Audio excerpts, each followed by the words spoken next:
so this is not my poem.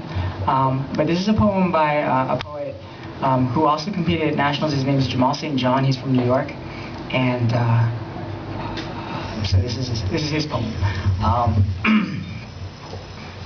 It's all right, let me go ahead and give you the background. So it's about Rihanna. I don't know if you guys. So this is Rihanna, Chris Brown. Essentially, it's a story about domestic abuse. So this is yeah.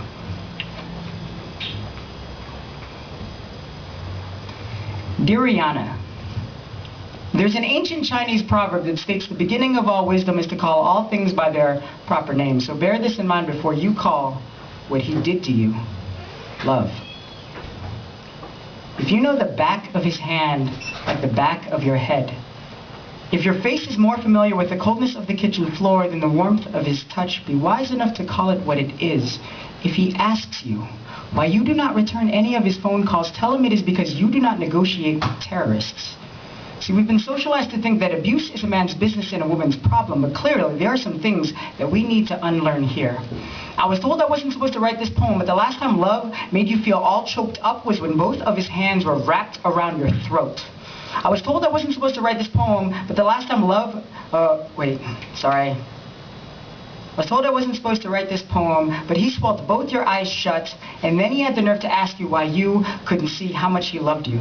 I was told I wasn't supposed to write this poem, but you've clearly lost the ability to make up your mind, and in time, you have decided to make up your face. A face which now has more foundation to it than your relationship with him. So I'm asking you, when did you decide to trade your rose-colored glasses for a pair of dark shades? Because I'm wondering why so many women seek the company of angels but fail to see the devil in the details of a man's soul. I was told I wasn't supposed to write this poem, told that all Chris Brown does is make hits. Rihanna, your face is living proof. So while we tell our daughters, sisters, mothers, female friends, and lovers to stay golden, we will help R. Kelly go platinum. We will praise Miles Davis for the way that he blew his trumpet, but never utter a word about the way that he blew his cool. See, Tina Turner has the greatest pair of legs that I have ever seen in my life, but not because of the obvious sex appeal, but because she chose to use those legs to walk out that door. See, I was told I wasn't supposed to write this poem, but I've got a niece, and she might someday stumble upon a man the way a child stumbles upon a gun. And unaware that he is loaded, she will pick him up and point him in the wrong direction, watching as he goes off on accident, on purpose, only to say that she triggered it. Convinced that silence is a bulletproof vest, see, I am terrified that I may one day find her in some back alley or on the front page news because she mistook the sound of a ticking time bomb for the beating of a man's heart. Because she doesn't believe in isolated incidents, because she chose to call it love. Thank you. Wow.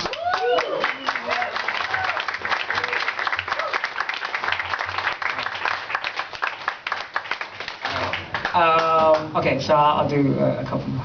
And these are mine. So, this is another political one. This is actually my first political one.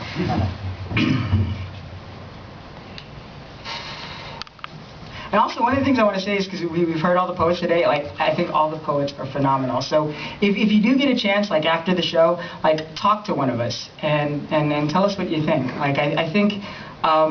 it spurs us on to keep writing, and there's a moment in time that as we do our poetry, we become not just a poet, we become a voice for something, right? And your energy and the things that you have to say to us, your critiques of us even, help us write and become better poets, and that's ultimately what we want to become. Like, we want to become better instruments for the voice, right? So, okay, so the poem.